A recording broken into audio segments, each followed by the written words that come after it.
waiting for you. Waiting for you. You're waiting for me. Waiting for me.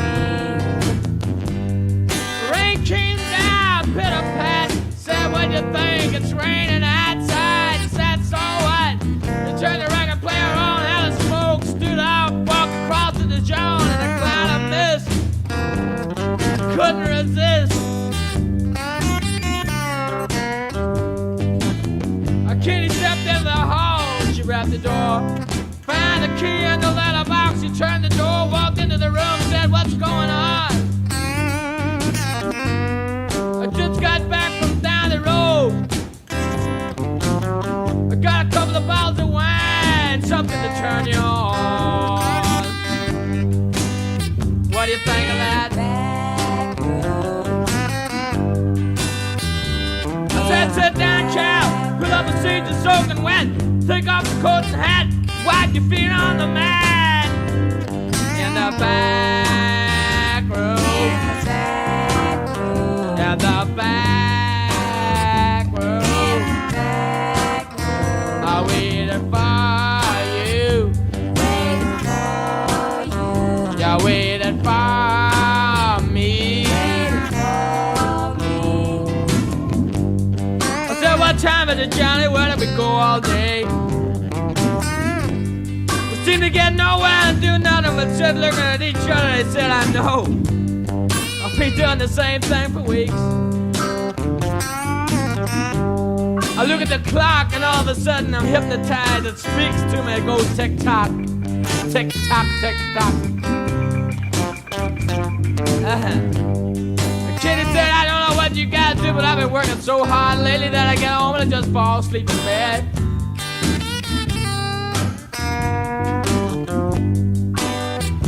So he played some more sounds and grooved a while.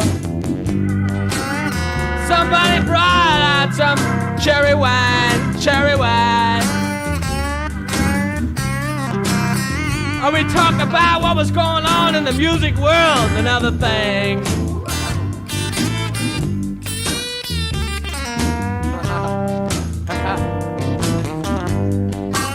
Outside came down like it came never before. Down, came down, it came rain, rain, rain.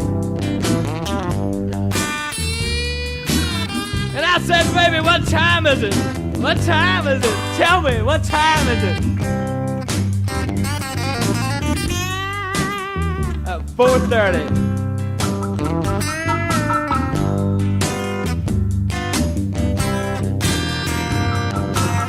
So I peeped round the corner of the blind, and there you go, there's the little girls coming home from school, looking so cool, just learned the A's and Z's and said, hey man, don't look funny, all the little girls coming home from school, and they're sitting talking and drinking and all them other funny things.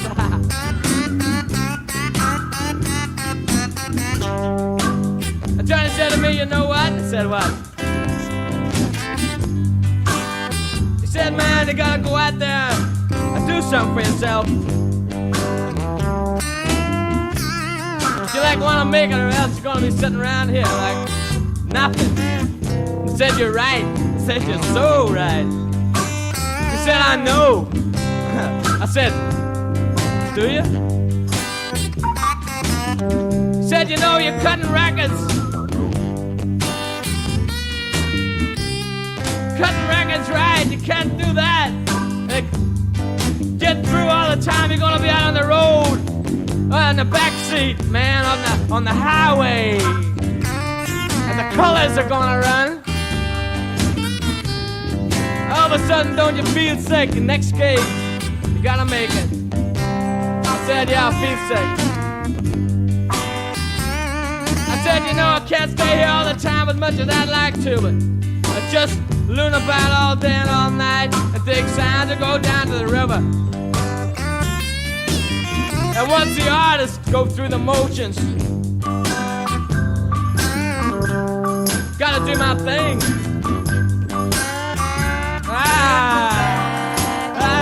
Gotta do my thing. In the back room. In the back room. In the back room. And the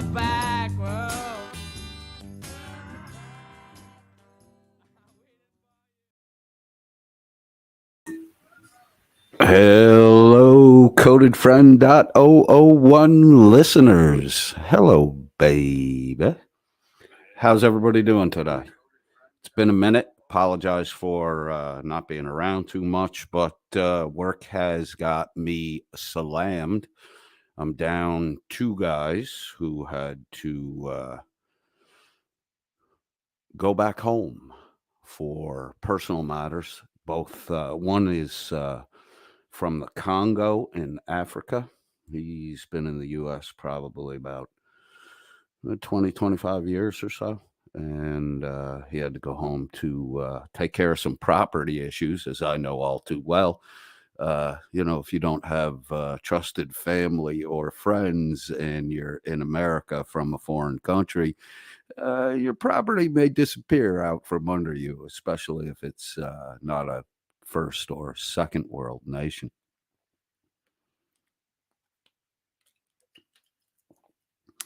So I've had to hustle a little bit lately, which doesn't bother me all that much. I'm a big fan of the hustle. But there's been a lot going on in the YouTube world. A lot of developments. Let me go through the comments real quick. Make sure I say hello to everybody because I haven't been around in a while.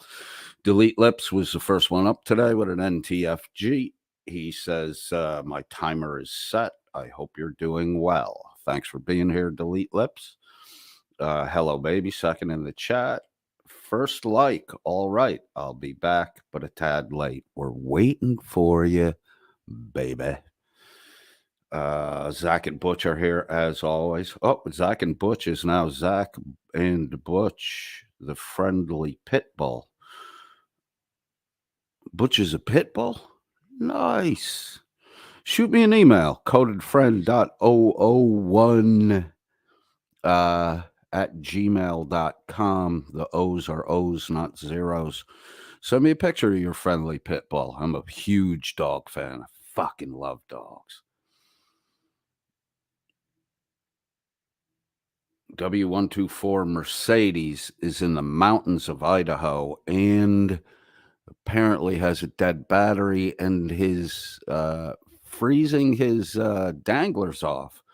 So if everybody would in the chat room pop in a little warm wish for W124 Mercedes. And I apologize, I can't do much to help you out, bro, but I hope things sort themselves out and you're on your way before the frostbite appears. W124 says Idaho had a worse than average winter. We're having a better than average spring down here in the southeast, although it has triggered pollen season. And that goddamn yellow pine pollen is everywhere already. Flo B, good to see you. Happy to have you here. W124 Mercedes again. Unlocked with an NTFG wants to know what's good with me. Just about everything's good with me right now. I'm in a good spot.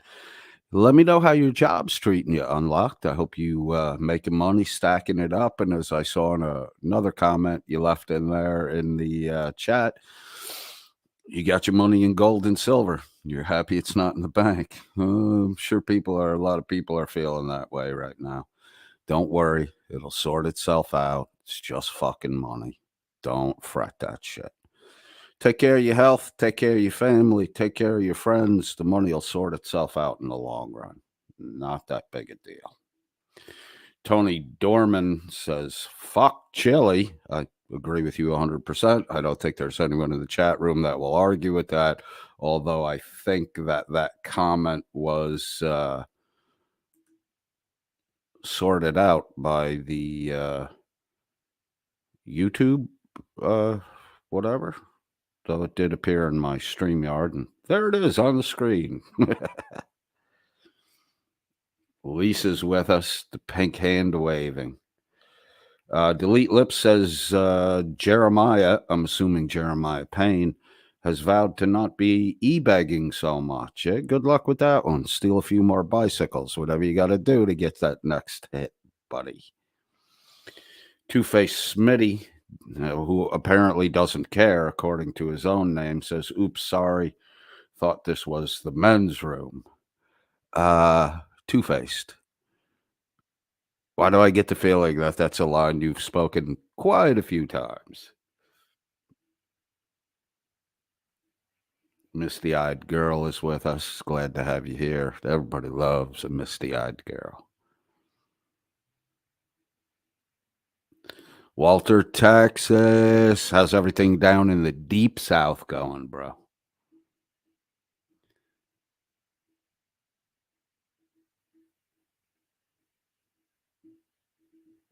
I think I've got Diremaid Costello.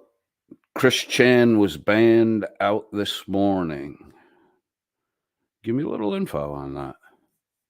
Oh, bonded out this morning. Who's Chris Chan? It's a name I'm not familiar with.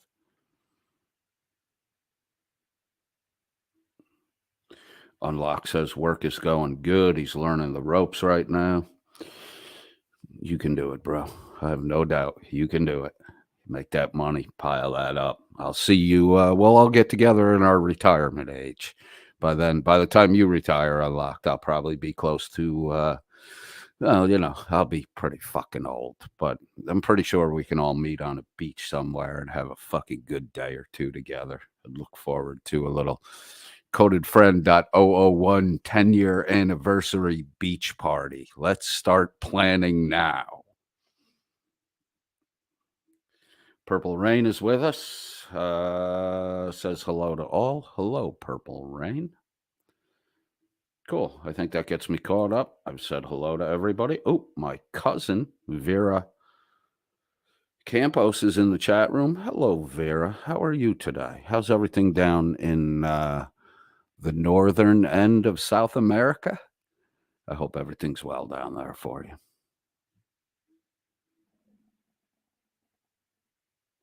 Flo B says, beach party, count me in. Who wouldn't come to a beach party? Misty-eyed girl says she thinks that she and I are close to the same age. I am in my middle 50s, child of the late 60s. So, there's been a lot of activity in our section of the YouTube world. Of course, we had the Jeremiah Payne incident, which we covered in the last broadcast a few days ago. The Panic in the Studio broadcast. The Mr. and Mrs. Payne, Jeremiah, and the cigarette dangling off the lip wife are out of jail and trying to get their possessions out of hotel storage. Which, it's their most of the stuff, according to them, is their little daughter's toys and things like that. So, I hope for the little girl's sake that those things are recovered. Although, it's another situation where we use the young child, 5, 6 years old, whatever she is, as an e-bag prop. It's despicable. It's fucking despicable. Give me money so I can get my child's toys back. Hey, how about you clean up, get off the fucking smack, stop selling your fucking allegedly, hypothetically, repurposing your Suboxone to other people, and get a fucking job and just nobody will hire you where you are. Geez, that's surprising. Go somewhere else. Nobody wants to hire a bicycle thief junkie on fucking Suboxone. Surprise, surprise. Clean up, clean up, clean up. I have been watching and anticipating the release of Platoon Hard Drive, who I believe has changed his channel name to Stoned Vet. I've traded a few messages with him. I'd like to get the conversation I had going with Stoned Vet restarted. Where I was driving for was to get to the point where we were talking a little bit about the philosophy of art And of all the people that I've met and interacted with on YouTube, I do believe that Josh, Platoon Hard Drive, who is now Stoned Vet, is probably one of the better individuals to discuss art and the philosophy of art with. There's an individual, Josh at Stoned Vet, who I think has the characteristics and tendencies of a true artist. I think he does what he does for the sake of what he does. Which, if people want to do YouTube to make money and all the rest of that, commercialize, and it's a lot of work, especially if you're doing production videos and editing. Even the little bit that I do is time consuming. So if you would go over and check out Stoned Vet's Memento Mori series. I was watching the individual pieces videos as they came out. I was catching them. They were entertaining. They kept my interest. And then number 9 came out. Memento Mori number 9 came out. And Josh was performing a self-critique, which I don't think has ended. Like, he's at Memento Mori, I think, for somewhere between 42 and 44 right now. The last one is short. The one before that was about an hour and a half. And my God, did he go through a very detailed look-see at the oops, I lied, blue faking nonsense from back when Chili outed him. Because Chili never doxed Blue Bacon, the fucking crybaby. Chili never doxed him. He gave his name. Big deal. We used to have a thing in this country called the fucking phone book, and it had everybody's name, address, and phone number in it. So,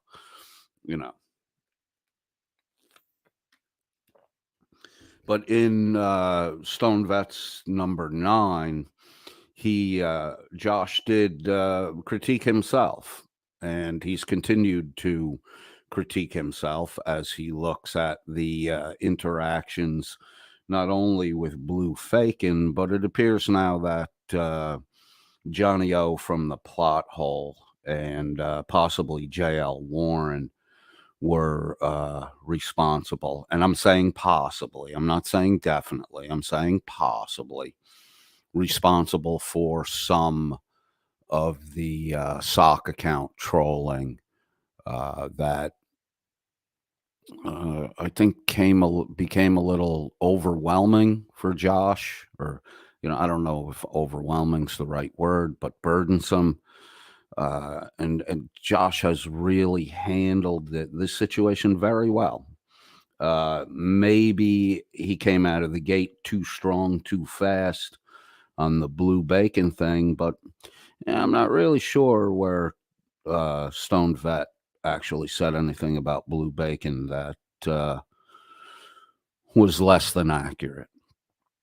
And I think where Josh made mistakes, he's done a really good job critiquing himself. So if you want to see the evolution of a self-critique, that's a quality self-critique, because a lot of people do this self-critique, and while they're critiquing themselves or making an apology, they're peppering in the excuses why they did what they did.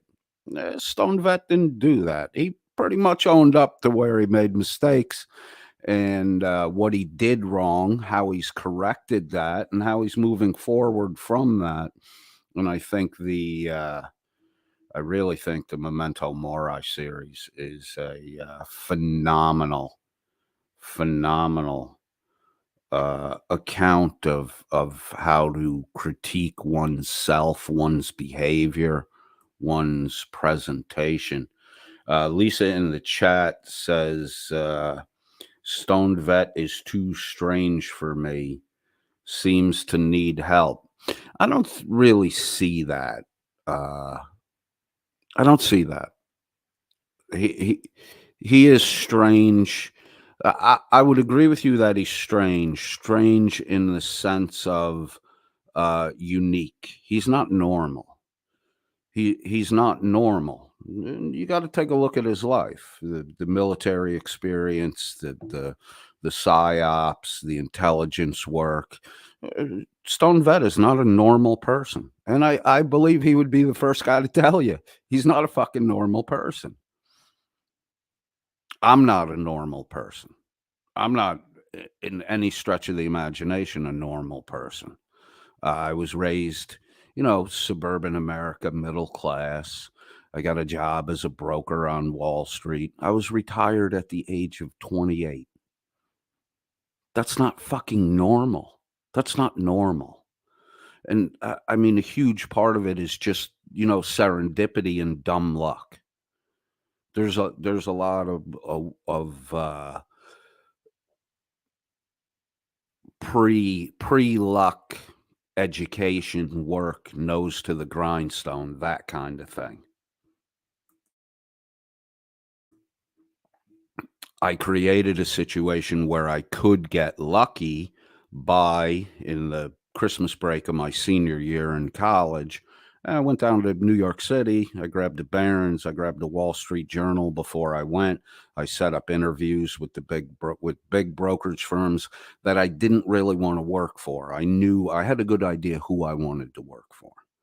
So I went down. I interviewed with other big firms just to get interview practice, so that when I went to the two firms I wanted to work for, I would be comfortable and a little more confident, a little more practiced, have some experience.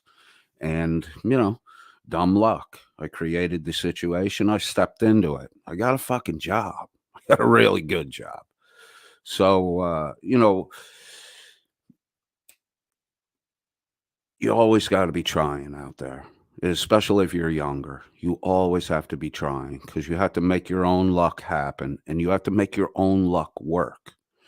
I've watched a lot of people with a lot of luck piss it away. I almost did it to myself after I retired. So I firmly believe that if you're disciplined, educated, you can create situations that are long term beneficial for yourself. I see so many people on YouTube. Hello, baby. I think earlier in the chat had mentioned our friend over at.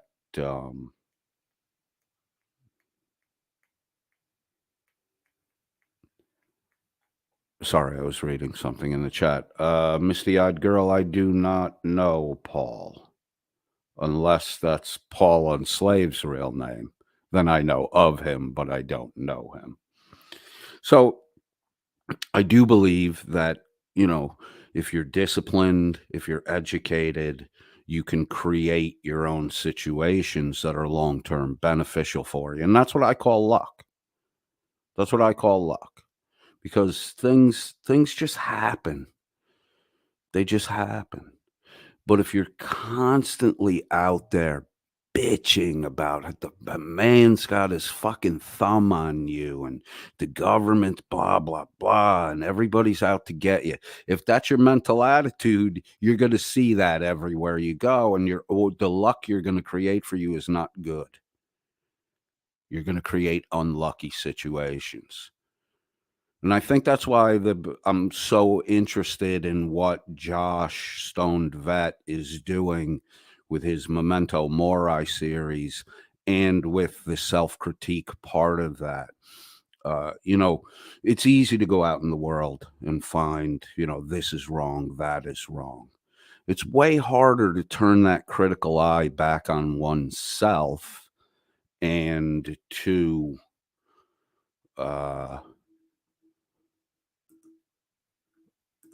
apply that same critical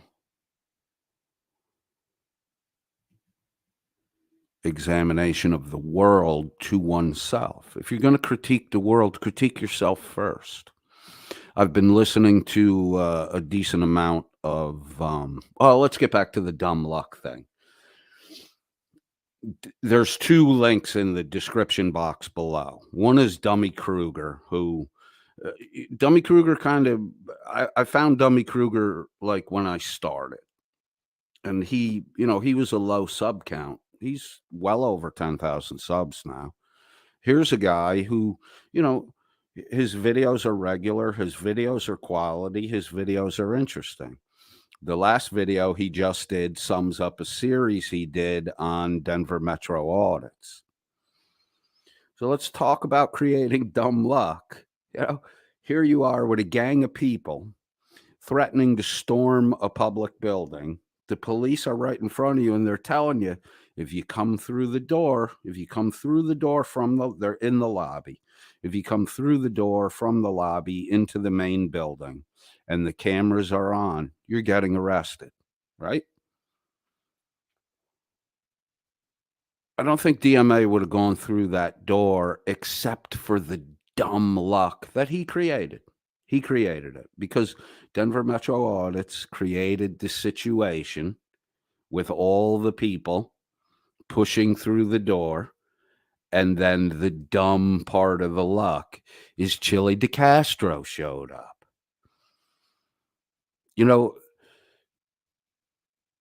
If you're a pile of shit, you're going to attract a lot of fucking flies. And here comes DeCastro, the fly.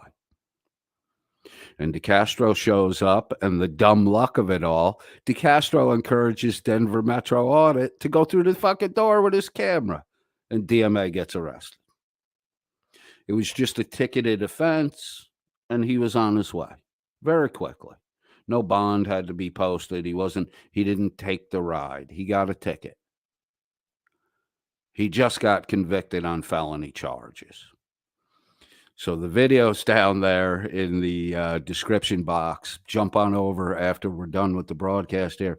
Pop over to Dummy Kruger and take a look at the last installment. And if you enjoy the last installment, if you haven't been watching it, and if you are unaware of Dummy Kruger, give him a sub, jump over. You'll thank me for subbing to him. His content is fucking great. Jump over there, take a peek at that video, and you'll see the end result of, the creation of dumb luck. Fuck around, find out. Play stupid games, win stupid prizes. I mean, we all know the fucking colloquial wisdoms of being a douchebag. If you're a dumb person, dumb shit happens to you. If you do dumb things happen to you. It's just dumb to push the fucking police the way these guys are. And to be honest with you, I'm happy to see that the police are starting to push back by making arrests. There have been a lot of arrests in the 1A audit community over the last few weeks. And I'm not unhappy to see that. Right? You want to stress test your rights? Well, you broke your fucking rights and now you're cuffed. Tough shit for you. Oh, you got a bruise on your fucking tricep where the fucking police squeezed on your fucking pressure point to get you to comply because you're fighting with a fucking police officer? Fuck around and find out. Chili found out. DMA found out. People, the fuck around people are starting to find out. The fuck around people are starting to find out. And the people, the normal people in society, the bulk of society, they don't support the bullshit. They don't support the bullshit. You think because you have a little niche sliver in the YouTube world that you're going somewhere, you're doing something, you're making changes. All you're doing is changing the paltry little bank accounts of your less than average educated followers who are duped by your fucking con man nonsense, and you're grifting nickels and dimes to get out of jail, to get out of fucking jail. I'll do a video and I'll go through it. But if you look at the Payne family, Jeremiah Payne, Last Days of Freedom. Go ahead, call yourself Last Days of Freedom and see how quickly your fucking freedom runs out. Because that's your mindset. That's the goal you're driving toward. Last Days of Freedom. It's not a statement of reality. Look, at 55 years old, and the world has changed since I was a kid. I grew up in the 70s, man. Things were fucking wildly different. I have a buddy who's 10 years older than me. When I was a kid in the 70s, he was a teenager. He thumb out, backpack, hitchhiked from New York to California. You can't fucking do that today. You'll be dead in a ditch somewhere. And then the weird thing of it is, I'm freer today at 55 years old than I've ever been in my life. So this whole last days of freedom shit, if you don't fucking like it here, there's a big blue marble that you're standing on top of, a round globe. Work, save money, travel around the fucking world. Here's what you do. You fly from the US to, say, Amsterdam in Europe, and hoot it up in Amsterdam. Buy yourself a Ural pass and take the train through fucking Europe. It's not that expensive. And then after Europe, come on back home, work a little more, save up a little more money, go to Japan, go to Southeast Asia, go to Africa. You might find that America is one of the, if not the, freest places in the world. And you want to shit on the fucking dinner table and tell everybody how bad the fucking meal was. Yeah, you shit on the fucking table.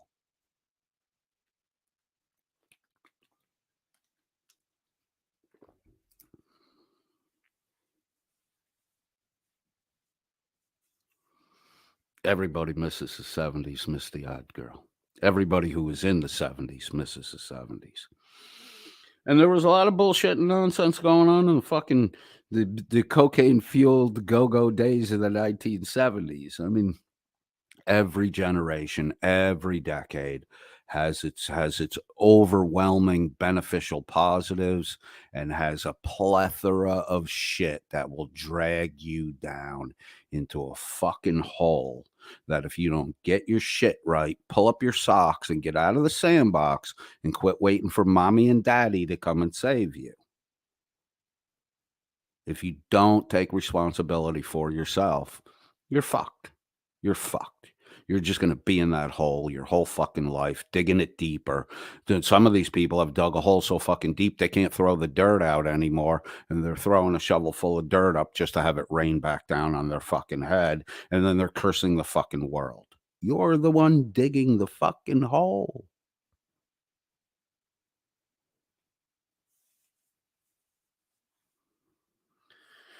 Andrew Forrest asked, did you see the drama live stream after the verdict when he had the gall to compare himself to Rosa Parks? I did not, but Dummy Kruger covered it in at the end of the video I referenced, which the link for is in the chat in the description box below. But now that you have mentioned it, Andrew, I'm going to be looking that up. I'll watch it while I'm at work tonight. Tomorrow, Tuesday, Wednesday, Thursday, I have a completely free plate. I will broadcast each day. Hello, Asta, 1968. Asta says she misses the beats from the 1970s. All right, so here's what we'll do. I'll do a broadcast Tuesday, Wednesday, Thursday, and the intro outro tune, we'll look at the beats from the 70s. We'll cover some disco shit. I should have done a Bee Gees tune by now. I'll do a Bee Gees tune. I'd like to get Rubber Band Man in here at some point in time. Yeah, there's a lot of shit musically we can cover. I'm glad you put that in the chat, Asta. I will focus on the 70s over the next three broadcasts. The dancier, the beat side, the disco side.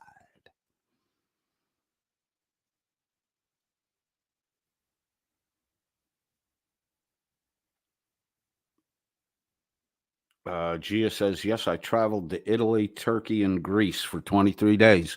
That's a fucking crazy nice trip. That's a really nice trip, Gia. There's something about the beaches in Greece that's just Oh, that fucking sun is insane, man.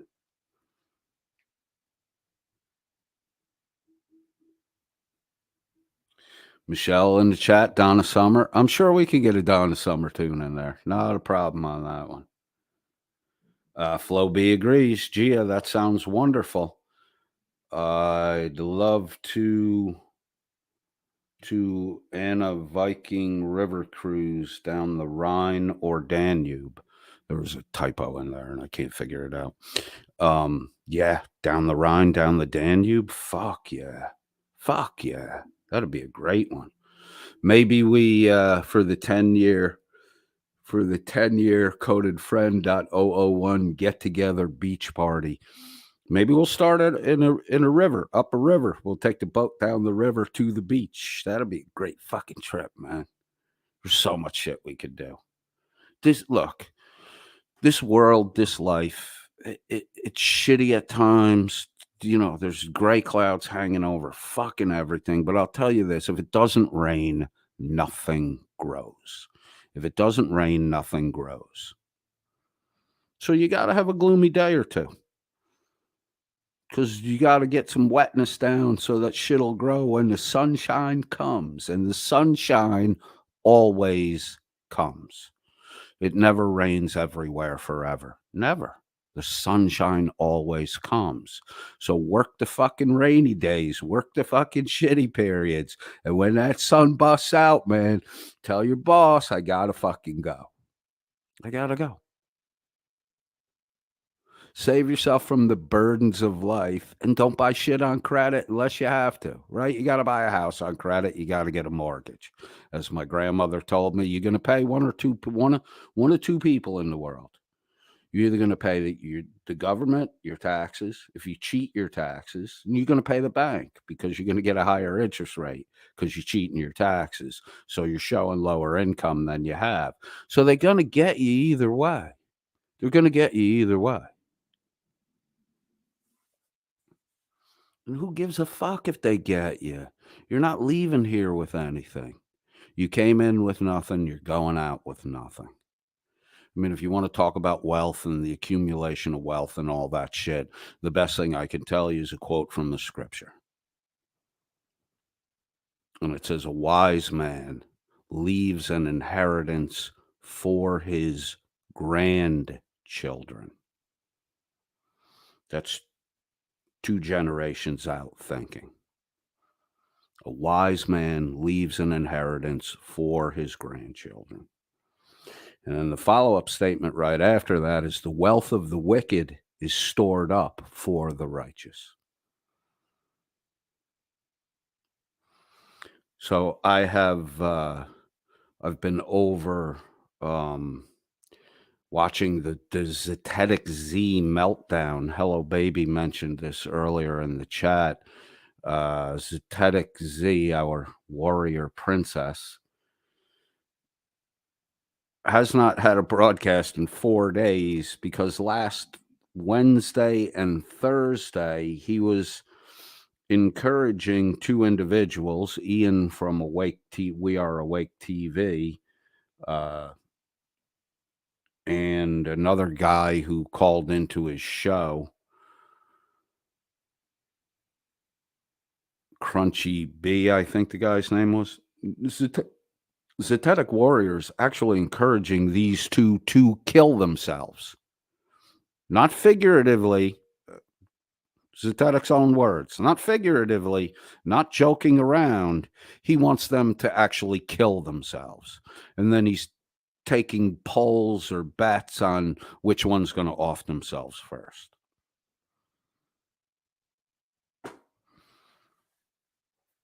So, John Mazzio, you little fucking malcontent, you're a shitty person. You're a shitty person. I'm boil down your videos, and we're going to do a nice little presentation on you. And all of this Zetetic Warrior is doing with a minor child in his fucking chat room, who he knows for sure is a minor child.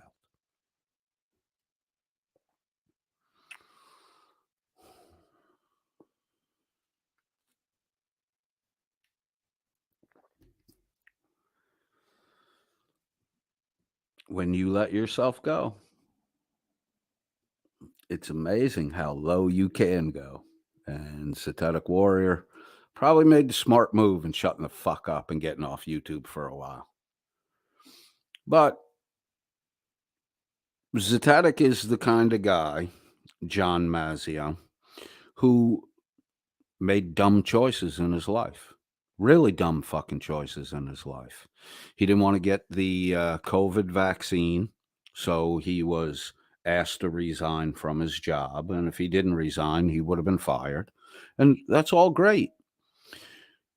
Don't get the shot if you don't want to get the shot, but you made the choice. You have a work contract. You made an agreement to get immunized and to keep current on immunizations. You don't want to do it, don't do it. But you don't cry about losing your fucking job.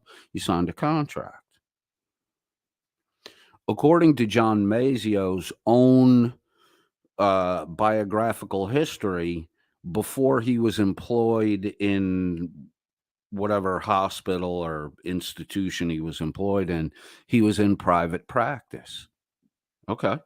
So if you were in private practice and you left private practice to work for someone else, and you don't want to work for them because they want you to honor the obligation you made to keep your immunization current, go back to practicing privately where you set your own rules for yourself.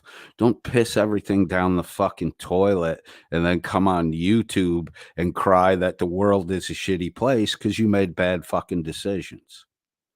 Don't be like the Payne family, the fucking mom and dad junkies who are sitting there saying, no one's going to help us. Yeah, no one's going to help you. You know why? Because the people who were helping you in the past, you've burned them all. That's why no one will help you. No one will help you because you're a known fucking degenerate loser who's burned all the fucking bridges you had. I mean, when your parents don't want to have anything to fucking do with you anymore, you got to take stock in the way you're living your fucking life. Even if they're wrong, you still have to take stock in the way you're living your life.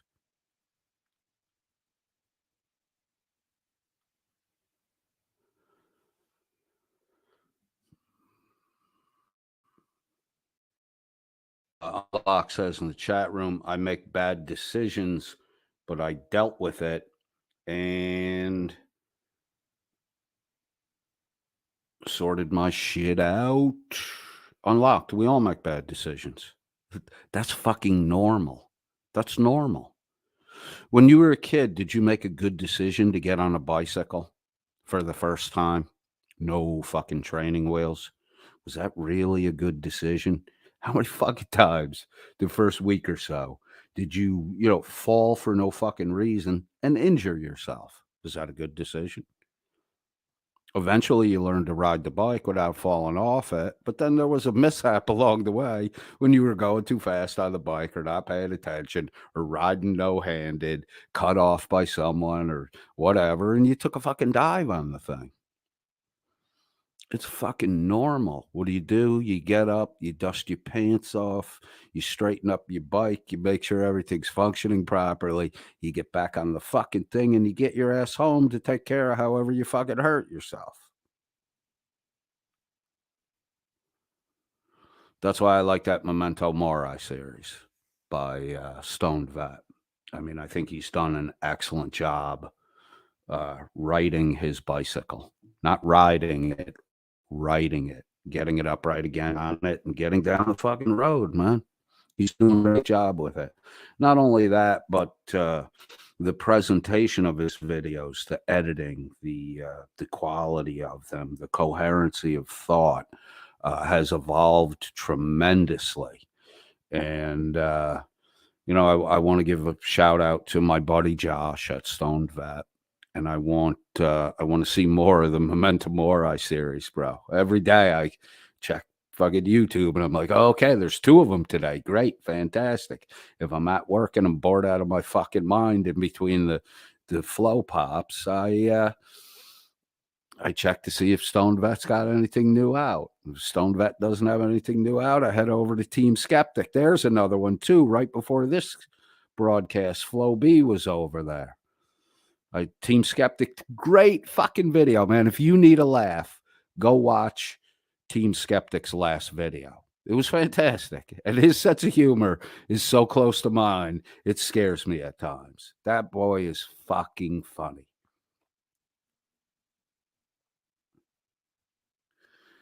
Michelle in the chat says Stoned Vet is awesome. I agree with you 100%. There are some people that don't agree with us, Michelle. All I'm asking is give them a second chance. Take a look again. Maybe if you see the piece I wanted, there's a philosophy piece that I want to discuss with Josh, and it's I'll put a link for it in the next broadcast I do, and maybe I'll read a little bit of it. It's by David Hume. It's an essay. And now I can't remember the title of the fucking essay. Wow, that's bad. But it's a piece about art and understanding art and the audience's relation to art. And one thing you really need to do to truly appreciate art is you have to identify your own prejudices, and you have to be able to suspend the belief you have in your prejudices momentarily. And prejudice is a fucking weird issue. Prejudice and faith, two really fucking weird conceptually weird issues. All right. You have to have prejudice. It's a dangerous fucking world. I don't think that the average human being understands the degree to which they are prejudicial in their thinking, right? So,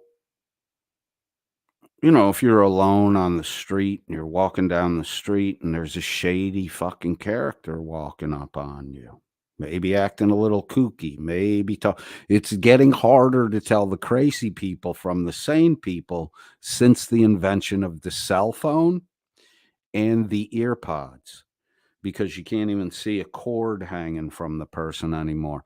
And people will be walking down the road very animated, talking in what looks like to themselves. Like when the cell phones first started coming out, it freaked me the fuck out because somebody would be standing next to you and talking.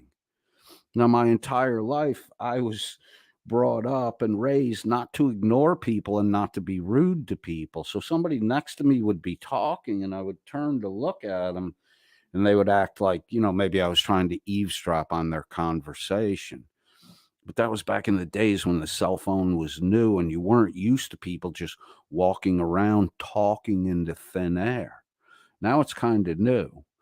When I was when I was in the city in my early 20s, if a person was walking down the street, kind of motioning their hands and talking to themselves, that was a crazy fucking person.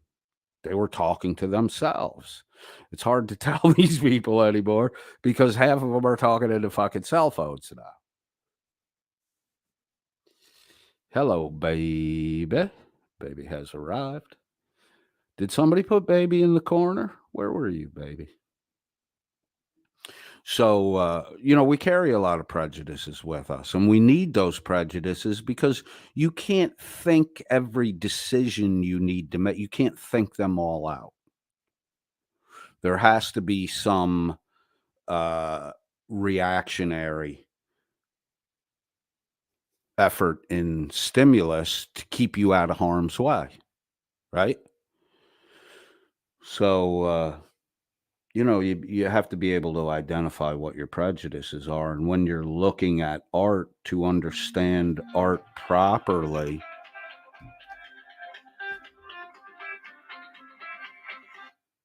my boss, to understand art properly, you kind of have to suspend your belief in your own prejudices for a little bit.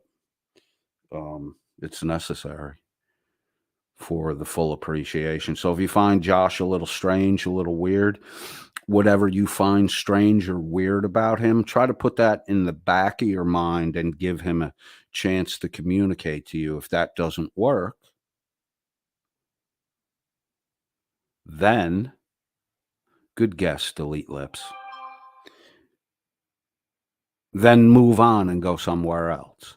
But if you put your prejudices in on the back burner, you don't have to get rid of them completely. But if you put them on the back burner and let them have less of an impact on you, you may see a glimmer of some artistic quality that you were unable to pick up before, and it may pique your interest. All you're given is a chance. That's all you're given, nothing more.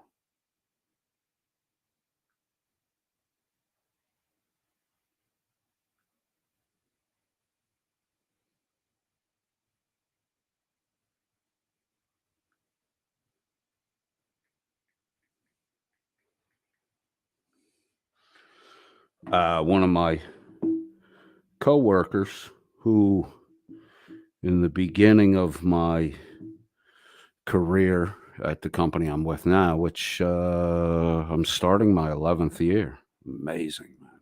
I didn't broker for this long. This is the longest I've held the same job for 11 years.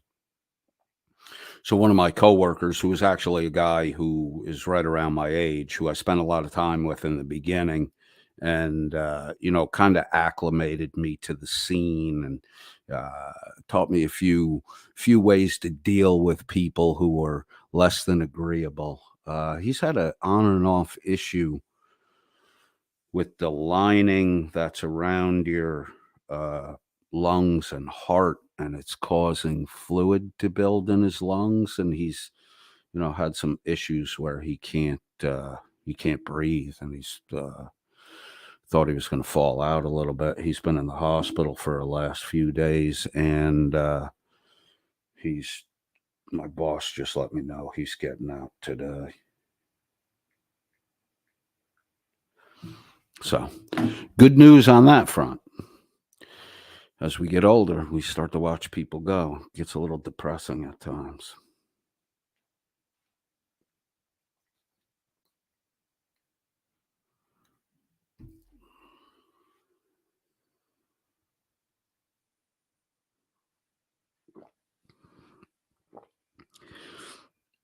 So let's see. I covered Josh in the Memento Mori series. Big fella, 1998. Once I hear Tower of Power, man, I have the tastiest fucking horn section I've ever heard. Tower of Power. You know who came close?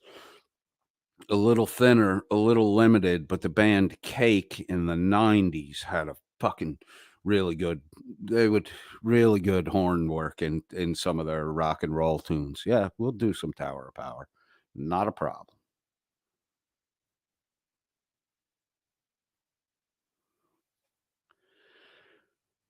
Nikki Marie says she's glad to hear my coworkers getting out of the hospital today.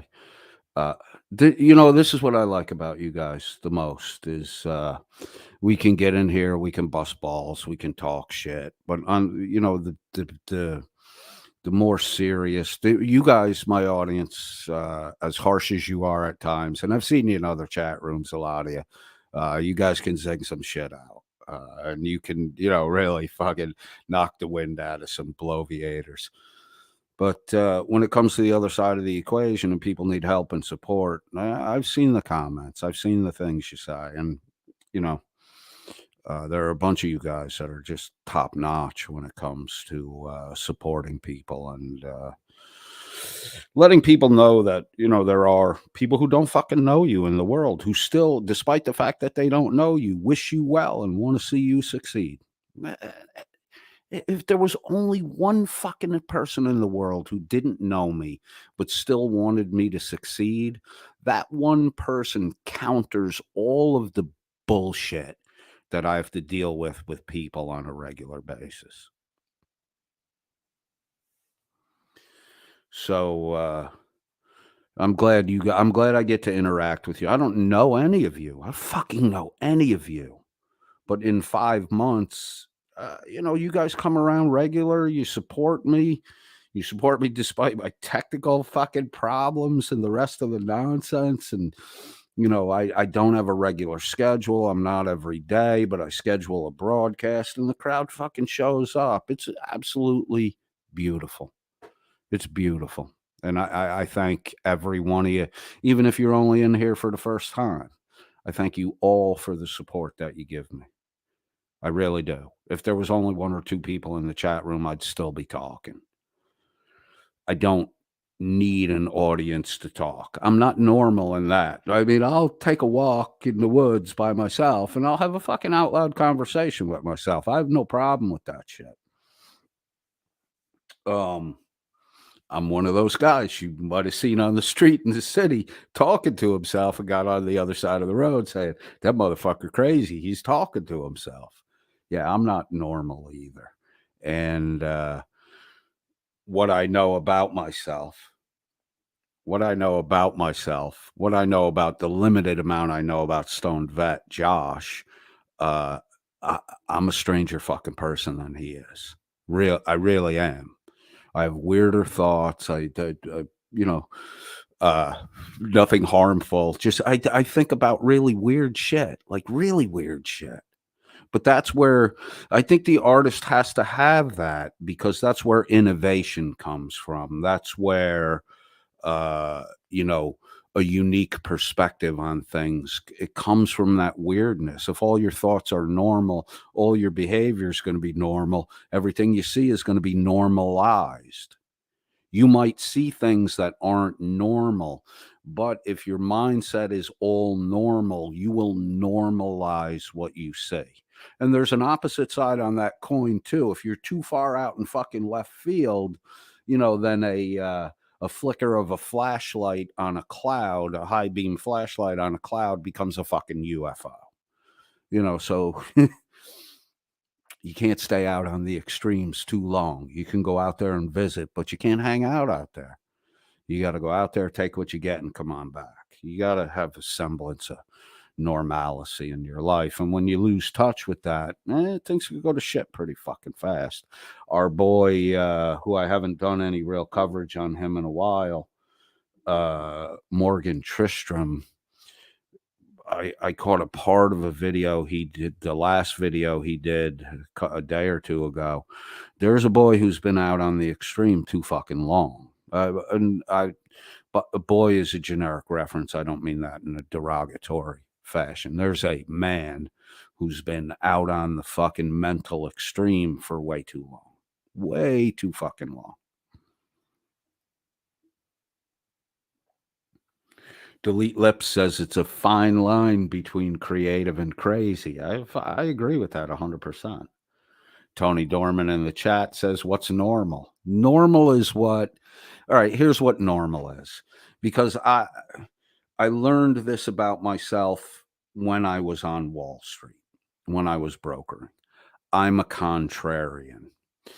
I have a little bit of Huron, Native American blood in me. And the Native Americans have a concept of an individual person who is literally a contrarian, and they hold them in high esteem because they think differently. Despite all the weirdness, they still hold them in high esteem. So if you're on a rowboat with 10 people, 5 on each side, everybody's rowing, we're all working together as a team. Something fucking happens, right? And everybody in the boat jumps to the left side of the boat. If you're a contrarian, you will instinctively jump to the right side of the boat. Normal is to go with the flow.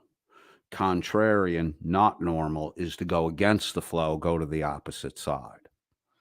As a broker, this mindset, this mental acuity helped me very well, because I didn't get involved in panics. And if everybody in the boat jumps to the left side and you jump to the right, at the very least, you're on the high side of the fucking boat, because you got 9 people weighing down the left side. The right side going to pop up a little. So if the boat's fucking sinking or there is real danger, at least you got the high visual point and you're not going to get trampled in the fucking panicky crowd. That's where a contrarian mindset and ability to see not normally, the opposite of what everyone else sees, that's where that becomes beneficial. But if you walk around like a contrarian all the time, you're going to get labeled a fucking weirdo.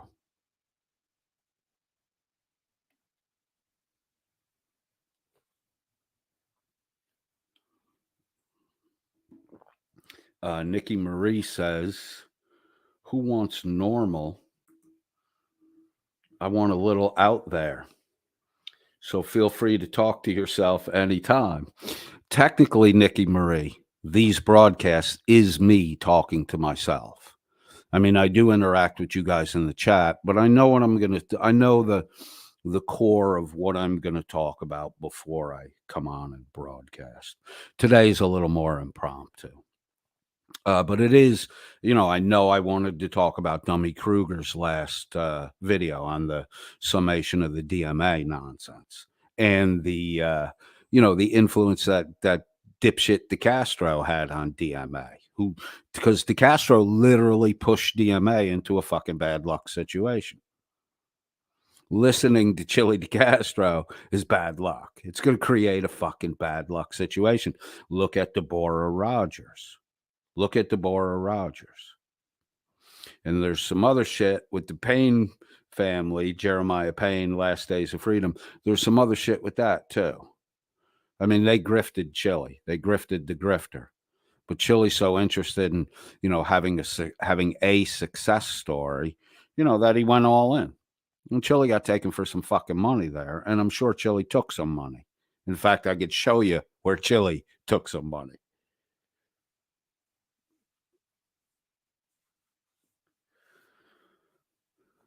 Wow, an hour went by already.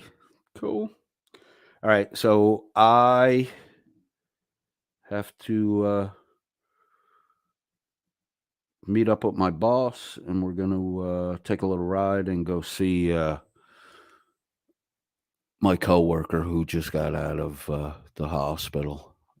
Make sure he's got everything he needs. His wife is a fucking beautiful woman, absolutely beautiful woman. But she a little panicky at times. So my boss and I are going to take a ride, stop down, grab some groceries, shit like that, so that everything they have is there, and we'll get them taken care of. I promise you, be back tomorrow, and we'll have a little more structured conversation about the things that have been going on since I was last here. I want to thank all you guys for coming around and listening to me chat, interacting with me in the chat room. I love you guys. And I kind of missed you. I missed doing this.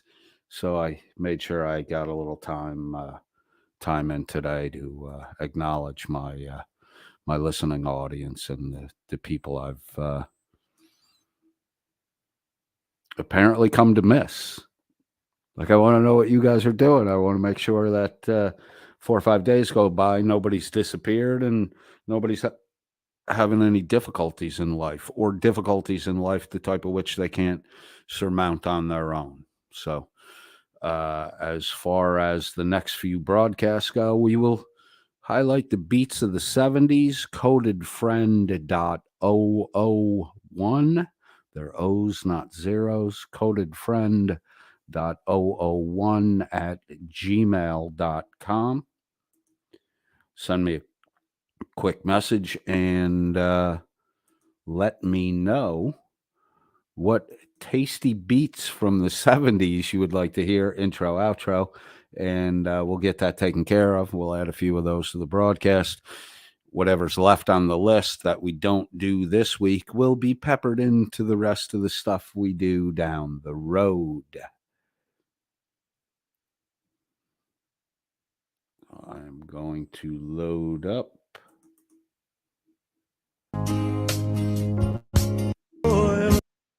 Oh, jumped the gun on that a little bit. Sorry about that. Barry White, fuck yeah. Yeah, Barry White, Al Green. Did we do any Al Green yet? I think I might have done Al Green. We need some Al Green. We need some Barry White. I know I've done. Oh man, some Rufus would be good too. Fuck yeah. Yeah. There's a lot of shit we need to cover. Two of them are going to be Bee Gees. One episode's going to be Bee Gees in, Bee Gees out. So if you want to email me your favorite Bee Gees tune, I will. I'll select the Bee Gees tune based on popularity. Tony Dorman put when the opening tune was "The Back Room" by Van Morrison, and Tony Dorman put Radio Birdman in the chat. Are you, Tony? Are you referencing Birdman Waddle Doodle Birdman? That guy? Let me know in the chat if that's a dude you're referencing. Delete Lip says everything Bee Gees is great. I would agree with that 90% of the time. I think they do have a few tunes that I might skip past. All right, we'll start off tomorrow with the Bee Gees then, based on the response in the chat room. Once again, guys, thank you very much for showing up and letting me know everybody's alive and okay. I will see you in the very near future, right around 24 hours from now. Oh, the band Radio Birdman. Now I got to look that up, Tony. I might not know who they are. Maybe I do, maybe I don't. It's not striking a bell, but I'm getting old and I have a tendency to forget shit now. So say a prayer for me. Please check out my buddy Josh at Stoned Vet. Give that Memento Mori series a look-see. The most recent one he did, or as of today, I think I put a link for it in the chat room. It's short, it's concise, and I don't know, maybe when you look at that, you'll understand why I enjoy the Memento Mori series. Josh's ability to critique others as well as critique himself is really a beautiful thing to watch. Dummy Kruger, his subtle sarcasm and ironies in his commentary are fucking beautiful. And then today, Team Skeptic has a short one that was out just before my broadcast started, and it's pretty fucking funny. It's pretty funny, the excuses the dude made in court to not be incarcerated due to his inability to come up with $500 to pay his bond. So thank you, Zach and Butch, the friendly pit bull. Send me a picture of Butch. I'll put it up. I'll use it in the with the intro song. Send me a good picture of Butch if you can, Zach. I'd like to see Butch. I love dogs. Big dog fan. And if you've got a picture of your dog and you're requesting tunes and sending me an email, send me a picture along of your dog too. Maybe I'll put up I got 3 in Southeast Asia. They're farm dogs, rarely inside the house. They're outside 24/7. They're working animals, and I don't think I could get by up there without my fucking dogs. I don't have a dog in the States anymore because of the 6 months here, 6 months there. So it wouldn't be fair to the dog. All right, kids, on that, I am out. Van Morrison, Little Hungry for Your Love. Stick around, listen to the tune. It's a good one.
to you.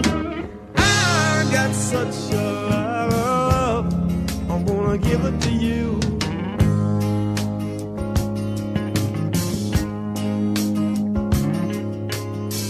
If we're far apart, you are here in my heart. If we're far apart, you're part of me now.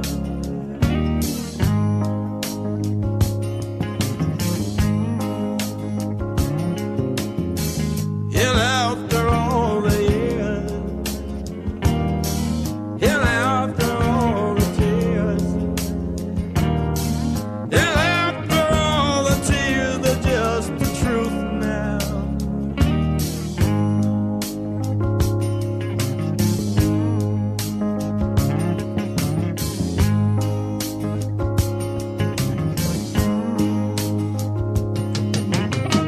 I got such a love, I wanna give it to you. I got such a love, I wanna give it to you. I got such a love, I wanna give it to you.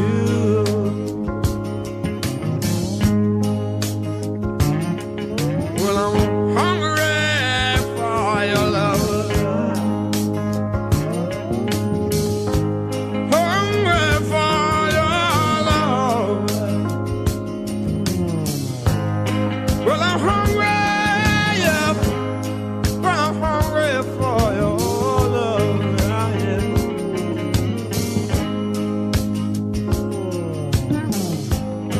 I love you in buckskin, yeah.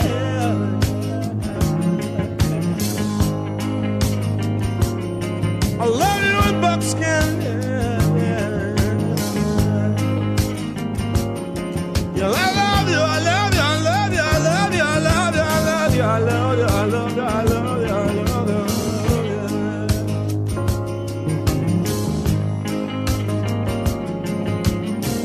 I'm hungry for your love.